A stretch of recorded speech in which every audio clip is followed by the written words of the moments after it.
I'm popular to boot. Are we You guys cheering our way just through missed this? us doing cheers before the show. We were just doing it. I was Cheering. just doing the famous cheer from Bring It On. But that's just one rabbit hole I don't think anybody here needs me to go down. I want you to go down that rabbit hole. I want to scrap the entire show, and we're going to talk about your love for Bring It On, apparently. It is. Listen, I'm not going to deny my love for Bring It On because Bring It On is outstanding. We will have a special episode where we do just that. But for now, we're going to talk about the fact that we got Lincoln Project live from Rancho Carne High School. I was a cheerleader, but anyway, the breakdown. It starts now.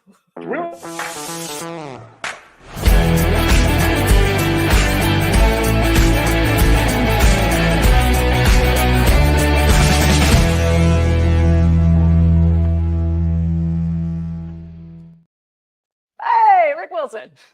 Hello, Maya May. How are you tonight? I'm doing better than Brett Baer, better than Donald Trump. I'm excited that we're almost there.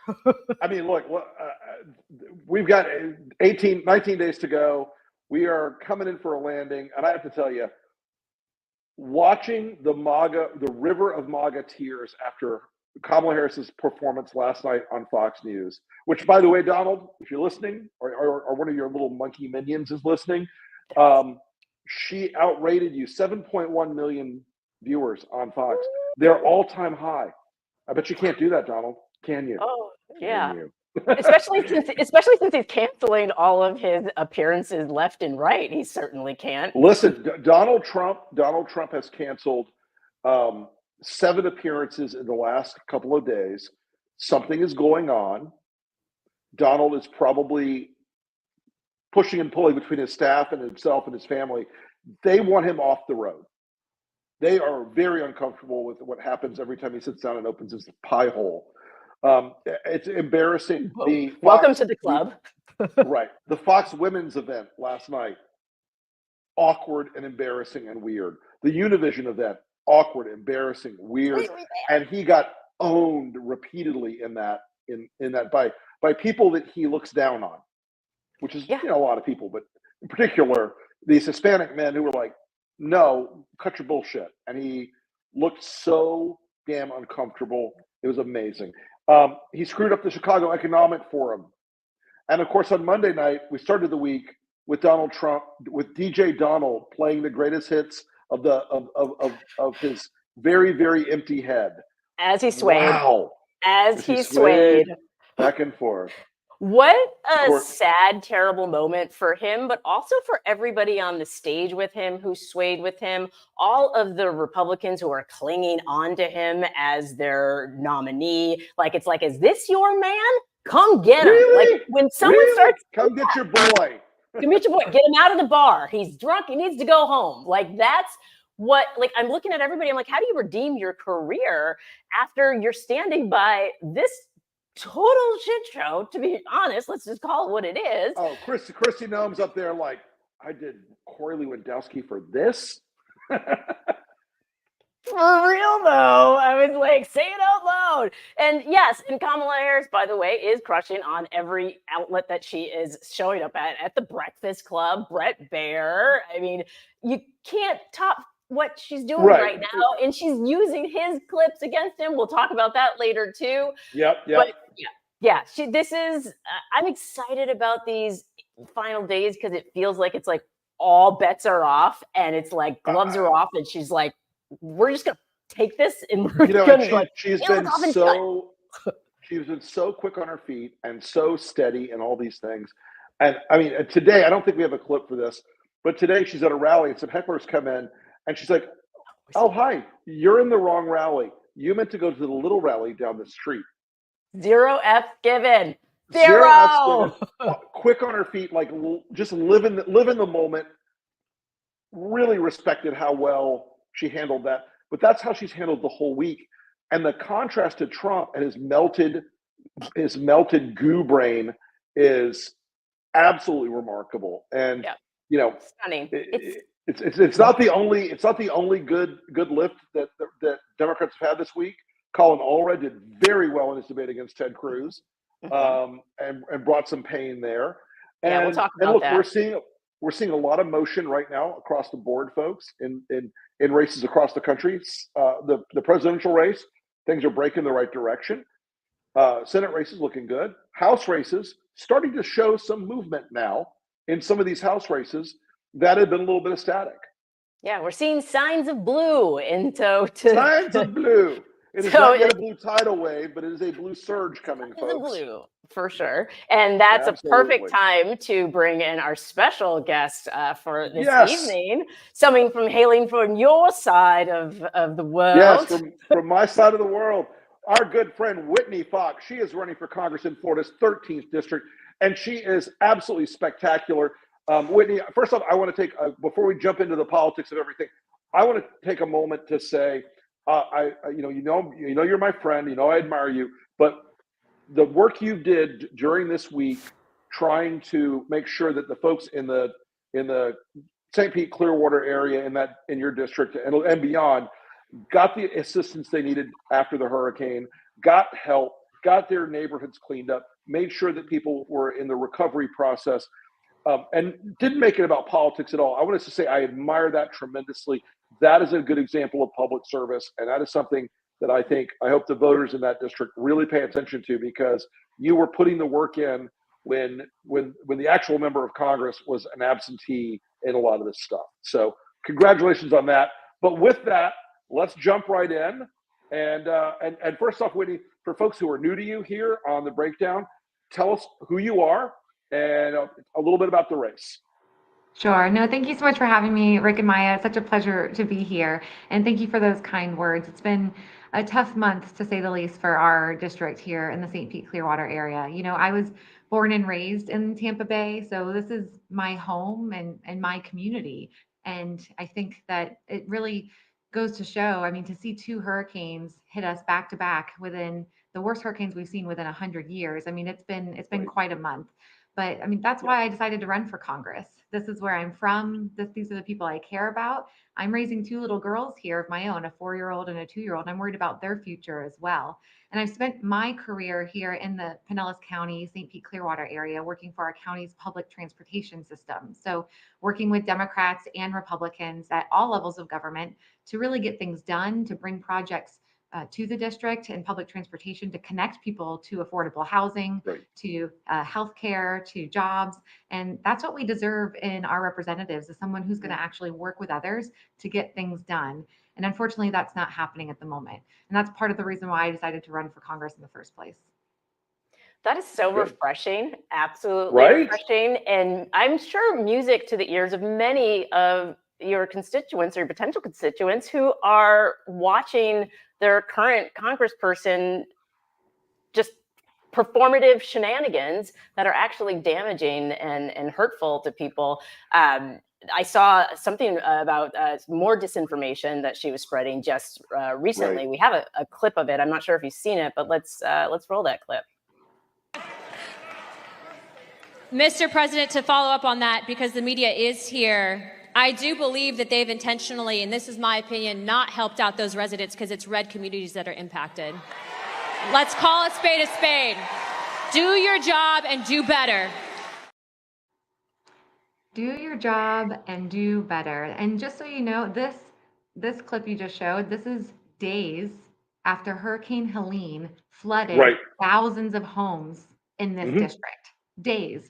And not only is she not here, she's on stage in another state spreading disinformation.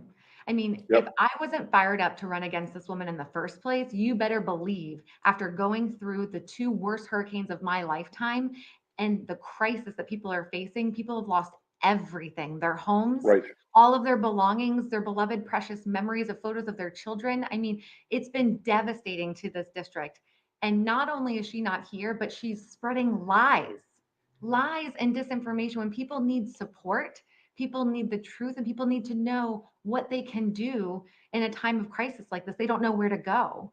They don't know who to turn to or where they can get help. If this didn't light a fire in me in the last month of this campaign, let me tell you, we have got to win this thing. And people are fired up and they are frustrated, not only from the disinformation, but the fact that she voted to shut down the government the day before Helene hit, the fact that she votes over and over again to not fund FEMA correctly. I mean, this is a serious pattern that she continues with. And this is a prime example of how this is dangerous, not only to Floridians, but to the country. Yeah, and your fundraising numbers show that people are ready for something different and that this is an incredibly competitive race. Meanwhile, she is being bolstered by Donald Trump. And so I think we have that endorsement, that rousing endorsement. I believe very much in Anna, and just go out there and kick ass. What does that even mean? Look, I have to say, her up on stage in North Carolina wearing the white suit, the long dark hair, she's like the Laura Loomer of Alina Habas on that stage. I mean, it's just, I get why Trump likes her. It's as shallow as most other reasons, but she really is one of these people that is spreading these rumors, that is out there diminishing the confidence and faith people have in FEMA and other organizations trying to help folks. There's a story tonight out of Tampa Bay area of some guy attacking linemen because he thought they were some sort of invaders. This is not how it works, folks. And Whitney, your work after the storms, like literally in the streets helping people, was, like I said, that was an example of how this works.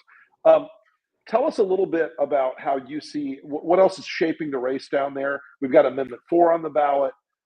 We've got the Senate race getting much tighter than it was. We've got the presidential race much tighter than anybody expected. So tell us about some of the things you're seeing on the ground down there in the Tampa Bay area in Clearwater. Well, we knew, when I launched this campaign about a year ago, I knew that Anna Paulina Luna was vulnerable because of how extreme she is, and I knew that this was going to be a competitive race. But there are other outside factors that have also played into this race, like the fact that a 6-week abortion ban was put into place this past spring in Florida, and now we have abortion on the ballot as Amendment 4. And so reproductive freedoms is a huge topic that we're having here in Florida, as I'm sure you know, Rick, and this is the conversation that we're talking about of horrific stories that we're hearing of women who want to have children, who are having miscarriages and complications and aren't getting the health care that they deserve. I mean, I spoke to a gentleman the other day who mentioned that his daughter is pregnant with his first grandchild, and he's so excited. He sent her to Massachusetts to live there with family during her pregnancy because he didn't feel like it was safe for her to be in Florida while she was pregnant. I mean, these are the types of things we're dealing with. And the frustrating thing is the fact that Anna Paulina Luna could not be more extreme on this issue. I mean, she supports a national abortion ban without exceptions, no exceptions for rape, incest, or to save the mother's life. I mean, you couldn't get more extreme on this issue. And this is part of the reason why I decided to run as well. I mean, my 2 daughters are growing up with fewer rights than I did.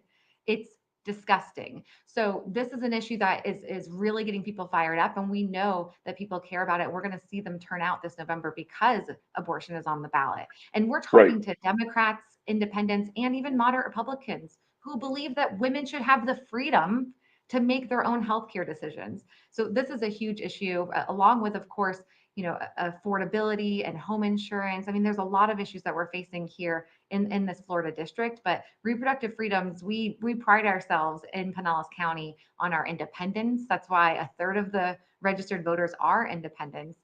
And we believe in freedoms to make our own decisions.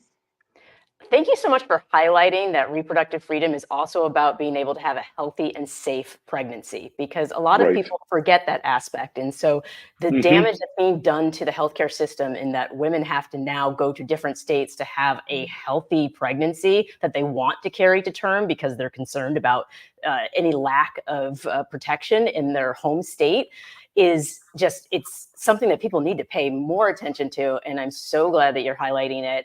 And you also have an ad that is out that I'd love for people to see. Yeah, really well done. Generations of us fought so that women could control our own bodies. But now our lives and freedoms are at risk. because Anna Paulina Luna wants a Project 2025 style national abortion ban, with no exceptions for victims of rape, incest, or to save a mother's life. I'm Whitney Fox. I won't let Anna Paulina Luna put you and my daughters in danger. And that's why I approve this message. Really good. Yes, I mean, this Spot ad, on. it really means a lot to me. And being in the studio filming, it was quite emotional because it actually starts out with my mother and I at the very beginning of the ad, and then ends, of course, with my daughters. And all of the women who are in the ad are friends of mine or family members of friends of mine, many women who came together who wanted to be a part of this. And so it really is a reflection of the community right here in Pinellas County who are fed up with this attack on their rights. So it was really powerful to be in the studio with all these amazing women. And I'm so grateful that they were part of it with me. And I hope that people can feel that when they see it in the district. I've gotten really positive responses. That's That's really terrific. nice to That hear. is terrific. Well, it is 18 days to go as of tomorrow morning. Get out there and keep hustling, my friend, and Yes. keep knocking those doors, doing the work. Well, And I it's think been, oh, go ahead. No, I no, was just going to say it's really exciting, Rick, because we were recently added to the Democratic Congressional Campaign Yep. Committee's red to blue list. So, and for a Florida race to be added to red to blue is a huge huge. deal. I mean, we've been screaming for the last year that this is a very important race, and just recently people are starting to wake up and realize, well, wait a minute, we have an opportunity to unseat one of the most extreme members of Congress. I mean, Yep. You think of Marjorie Taylor Greene, Matt Gaetz, Lauren Boebert, very red districts, but this is a moderate district of pragmatic voters, and they are angry and eager to get her out of office. So we have 2.5 weeks left, 19 days, and we know that as long as we can get our message out to the voters, that we're going to be able to unseat Anna Paulina Luna and win this thing. Well, folks, Whitney, tell us where they can reach you on social media and give them your website with all the usual stuff. Yes, if you go to whitneyfoxforcongress.com, you can sign up to volunteer or to support our campaign, and make sure that we get as many eyeballs on ads like the one you just saw so that we can let people know that they've got a better option than Anna Paulina Luna. Terrific. All right, my friend, go get them. Thank you so much. It was great talking with you guys. Thanks for See you coming soon. on. She's fantastic. What a great alternative. Right? Like, this is the stuff that gives me hope, right? Like, this is a race that it's nobody was paying attention to, and now it's like- lots of people are paying attention to. I talked this. By the way, folks, some of you probably have one of these cameras that follows you around. They're so irritating. No, she is amazing, and look, I have a high bar for candidates to impress me, and she impressed me right from the first time, and I was like, she needs to be up there because this is the kind of person who gives a shit about people around her and who has a heart and a brain and a work ethic together. And look, Anna Paulina Luna has done zero for her district. Absolutely. She has worked on one bill, and that was to rename a post office. She co-sponsored one bill for some other purpose, but it hasn't gone anywhere. All she is a MAGA clown.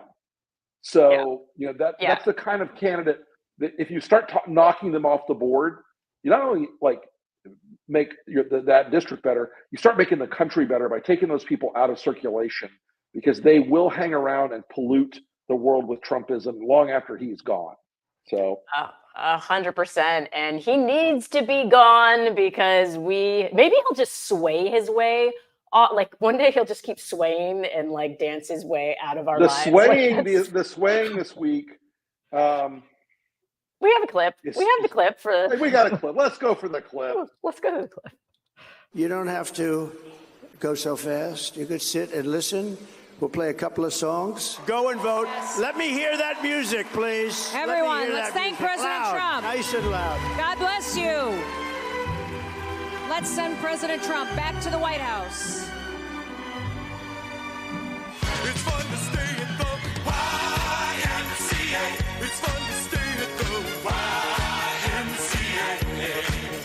They have everything for young men to enjoy. You can hang out with all the boys. It's fun to stay at the YMCA.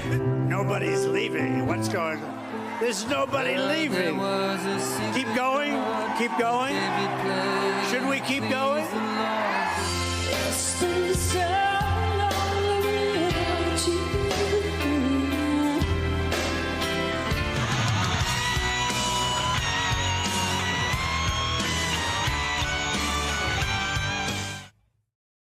It's like they were being held hostage. The guy behind him with the beard, like the 1,000-yard stare, he's like, please, Lord, kill me now. Make this end this agony. We all deserve to laugh together. I think like right now, like a hearty, everybody watching, like a hearty laugh, because like I just burst out. Well, because did you see where she reached to try to get him to do YMCA? Yeah. And he was just kind of cluelessly still like looking back and forth. And it was like,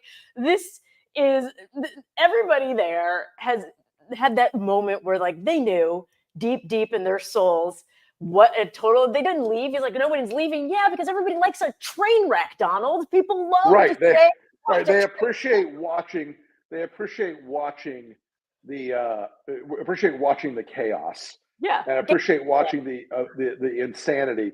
But you know, the odd thing is that was actually kind of Trump's best night of the week.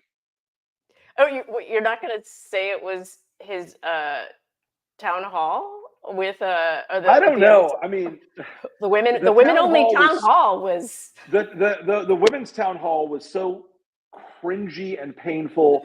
The Univision town hall was equally embarrassing. I mean, I have honestly, it's like standing around staring into space where at least his cake hole was shut. It like prevented half of the humiliation that he's been experiencing at every other event. And that's the thing. I don't even know where to start. Honestly, like, what has this week been? It's just insane. Y'all, it's been a long year. We're all punchy here. We're ready. We're ready. I'm on 6 Diet Cokes today. Can we the undecided voters? Can we roll undecided voters? Yeah. The Republican nominee for this year's presidential election, Donald J. Trump. Welcome.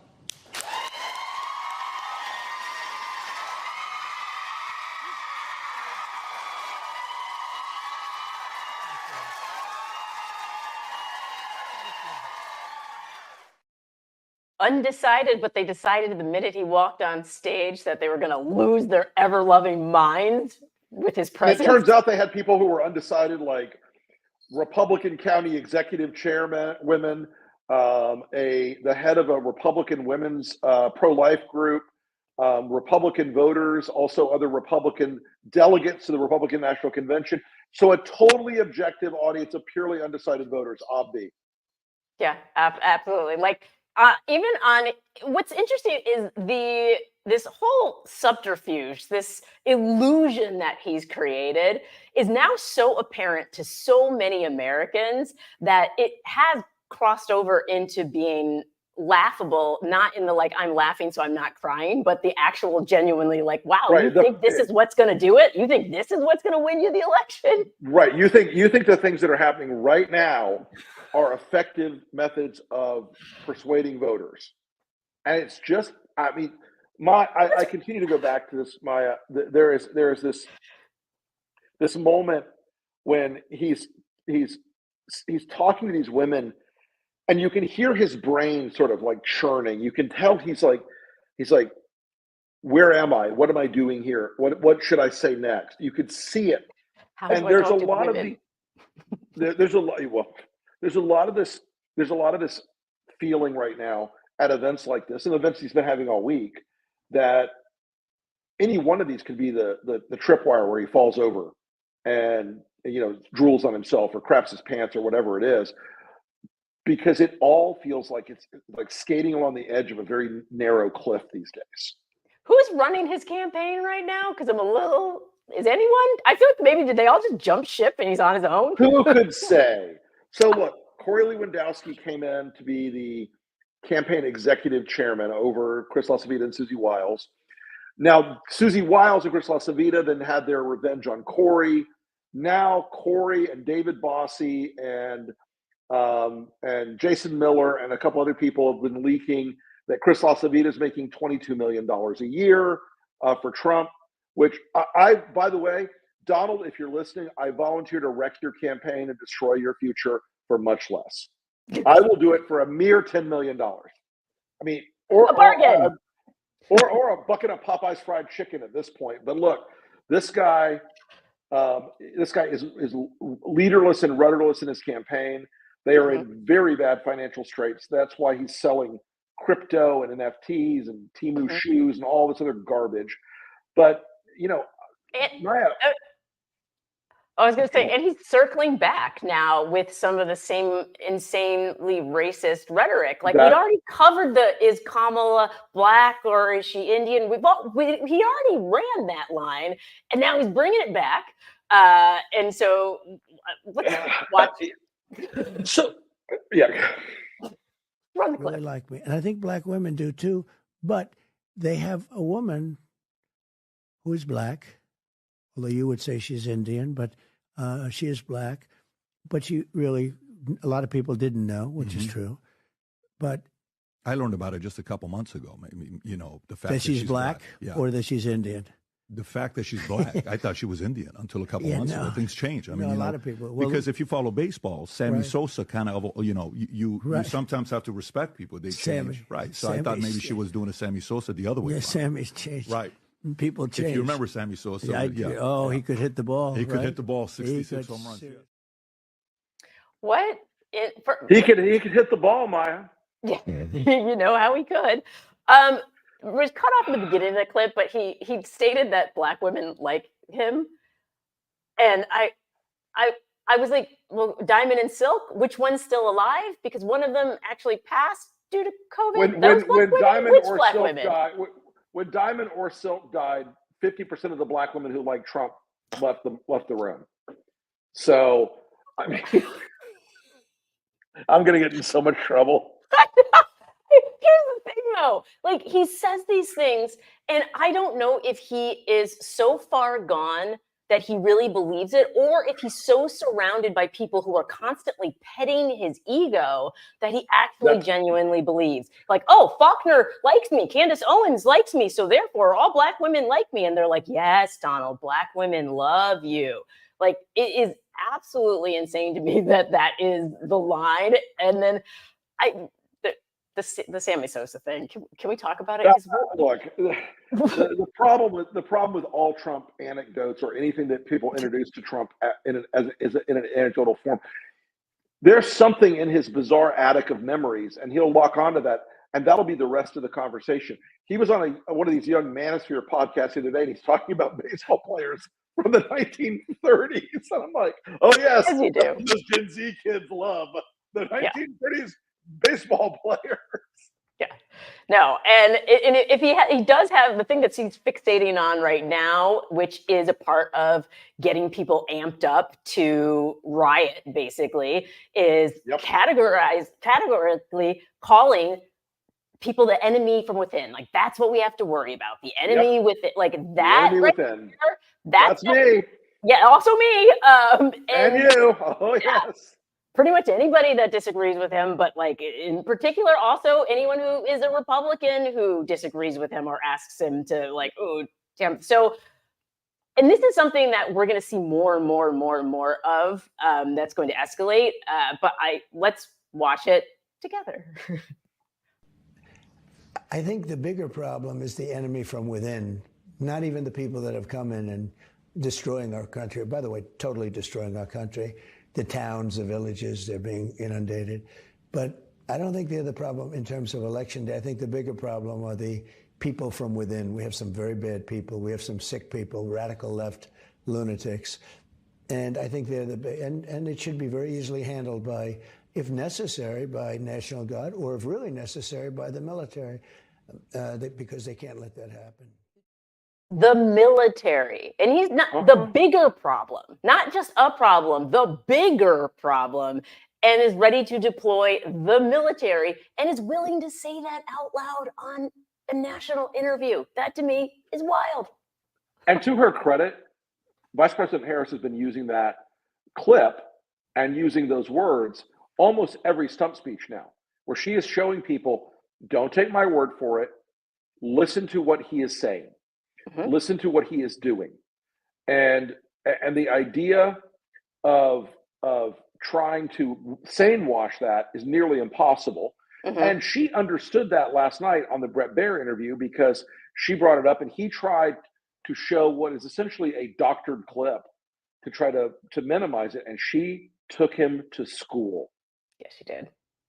Brett, I'm sorry, and with all due respect, that clip was not what he has been saying about the enemy within that he has repeated when he's speaking about the American people. That's not what you just showed. Well, he was asked about that specific... No, that's not what you just showed. In all fairness and respect to you, that was the question that we asked him. You didn't show that, and here's the bottom line. He has repeated it many times, and you and I both know that. And you and I both know that he has talked about turning the American military on the American people. He has talked about going after people who are engaged in peaceful protest. He has talked about locking people up because they disagree with him. This is a democracy. And in a democracy, the President of the United States, in the United States of America, should be willing to be able to handle criticism without saying he'd lock people up for doing it. And this is what is at stake, which is why you have someone like the former chairman of the Joint Chiefs of Staff saying what Mark Milley has said about Donald Trump being a threat to the United States of America. He's quoted in the Bob Woodward book that way, yes. Let me ask you this, Madam Vice President. You call Donald Trump... the significance you of that. call Donald Trump... Because they constantly diminish the significance of it. And I love that. I was just saying, I love that you see the lawyer in her there, the prosecutor in her, because she's like, let the evidence show. And we're going to keep coming back to the evidence, and we're going to point to the evidence, and you can say whatever you want. You can try to sugarcoat it. You can try to diminish it, but I'm going to come back to the evidence, and I'm going to roll it. I'm going to roll it again, which she did at her rally as well. Yep. He is someone who will stop at nothing to claim power for himself. And you don't have to take my word for it. I've said for a while now, watch his rallies. Listen to his words. He tells us who he is. And he tells us what he would do if he is elected president. So here tonight, I will show you one example of Donald Trump's worldview and intentions. Please roll the clip. The worst people are the enemies from within. The enemy from within. Those people are more dangerous, the enemy from within, than Russia and China. These people should be put in jail the way they talk about our judges and our justices. Now, if you had one really violent day, one rough hour, and I mean real rough. I think the bigger problem are the people from within. We have some very bad people. We have some sick people, radical left lunatics. And I think they're and it should be very easily handled by, if necessary, by National Guard, or if really necessary, by the military.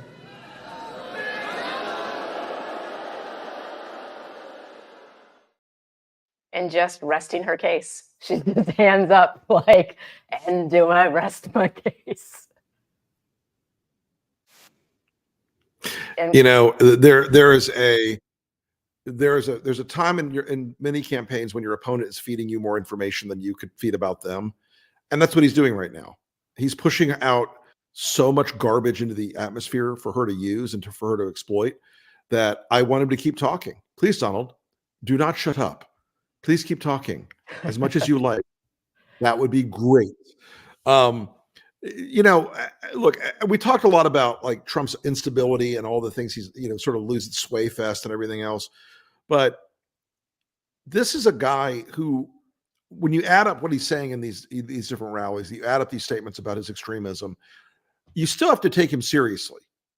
You still have to understand that if he got elected, there would be people who would try to implement these things for him, who do not believe in democracy or America, who do not believe in this country, you know, don't believe in this country. They're the same people that, you know, spread the lies about Springfield, the same people that have continued to spread these lies about FEMA, the same people that will do anything to win, whether it's Trump or Vance, they don't care. They have a very dark design for America. You know, speaking of Springfield, we should play the spot that the great Ed O'Neill recorded for us, because it really does strike a sort of chord that I think Vice President Harris is also striking about bringing America back together. There's something about small towns that bring out the best in a man. Maybe it's the warmth and kindness emanating from Main Street and neighborhood schools, multiple generations of families working hard to make ends meet.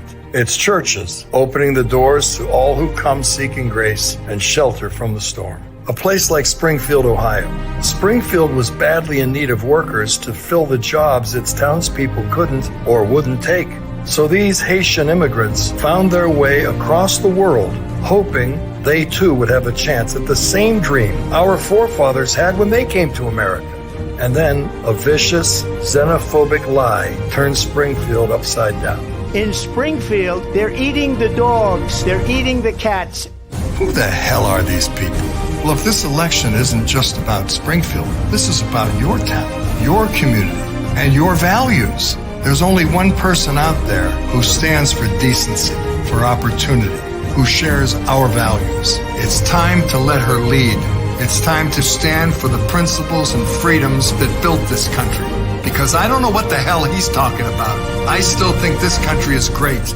It's time to be a man. Vote for a woman.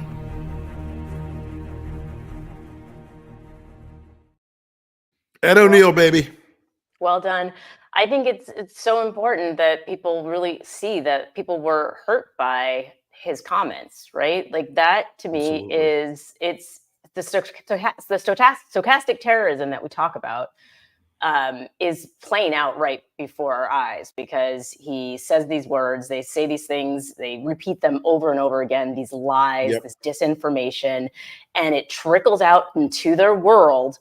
I shouldn't say trickles out. It's like a fire hose into their world, and some crazy picks up on it. Some person picks up on it and takes it upon themselves to say, I'm going to go in and fix the problem that the local law enforcement can't handle, which, by the way, is the opposite of law and order. So to be the party of law and order, but then to inspire vigilantism, which is basically what's happening, is to me yet another reason why we're so ready to turn the page on Donald Trump, because this ad shows, like in Ed O'Neill's voice, I love his voice, like how like people just want to better themselves, create a better world for their children, for their families. They want peace, they want stability, and Donald Trump's never going to be the guy to bring that to them, like ever. It's just not going to happen. And we saw the same thing with the disinformation around everything that's happened with the hurricanes. Like, again, more vigilantism and activity around that.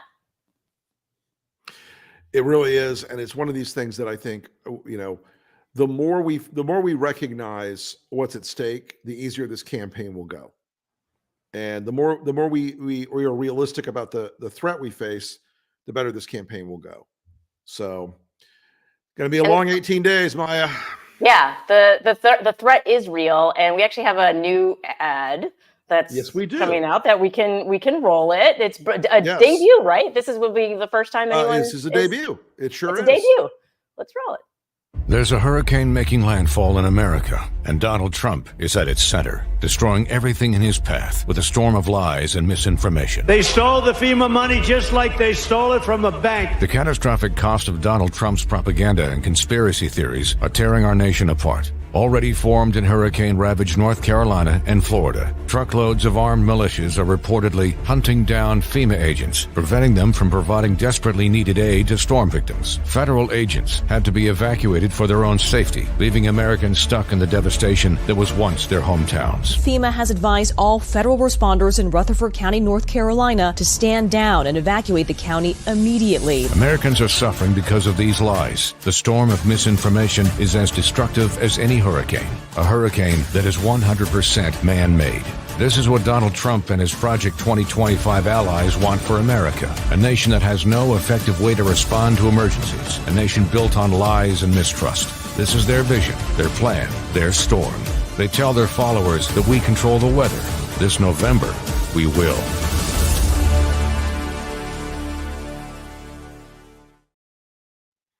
so ready for a blue wave. Yes, I am.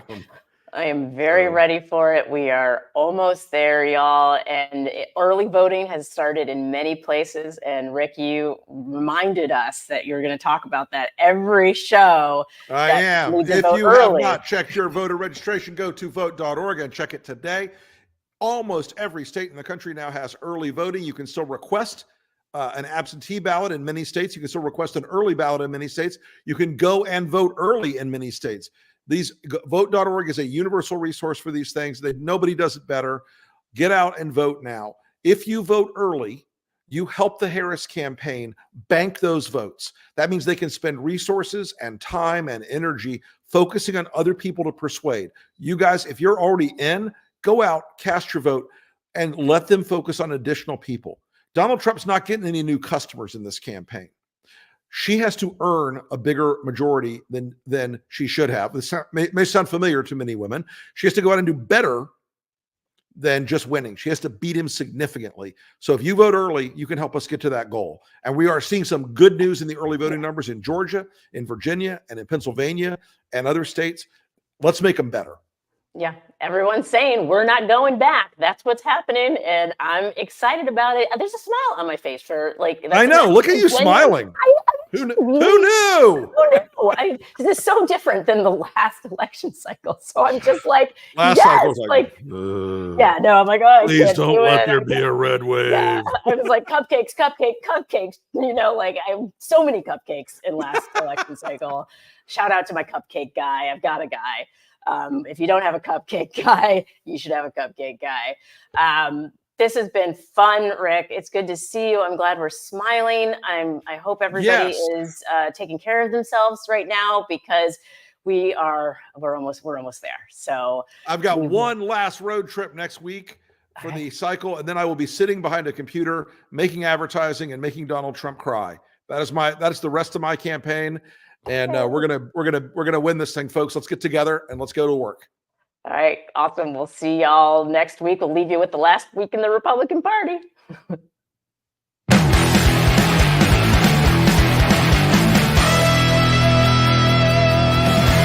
Would you rather have the black president or the white president? Look at this beautiful swastikas. There we go, white power. We are going to take inflation and we are going to deflate it. Jimmy Kimmel's a loser. Well, in a sane world with an unbiased media, this election wouldn't even be close. You know what men love? Being nagged about how we talk.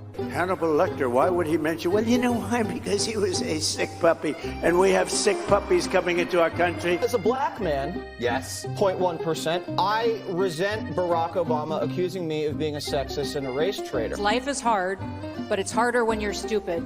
Yeah, but we'll listen to a couple of songs if you want, and that's okay with me. I like it. So we'll do that. We'll do those songs that we had mentioned, Justin. And if Justin doesn't get it right, he gets fired. See what I do to my assistant. No. Keep him in line. I've heard from HR. Every single day they have to experience transgenders at their school. Sir, you should not call Chris Christie a fat pig. The penis of a 13-year-old boy. Uh-oh. I just a thought from a very brilliant mind. They have to experience people that think that they're bunny rabbits, kitty cats, dogs. They get meowed at. They get barked at. He is not a fat pig. Yes, there was a riot at the Capitol on January the 6th, but there was still a peaceful transfer of power in this country. Kids scratch me on the back because they identify as a cat. We support Trump because in China we call him Dong Wang, which means the king who knows everything. President Donald Trump is the master of his fate. He is the captain of his soul. He is not a fat pig.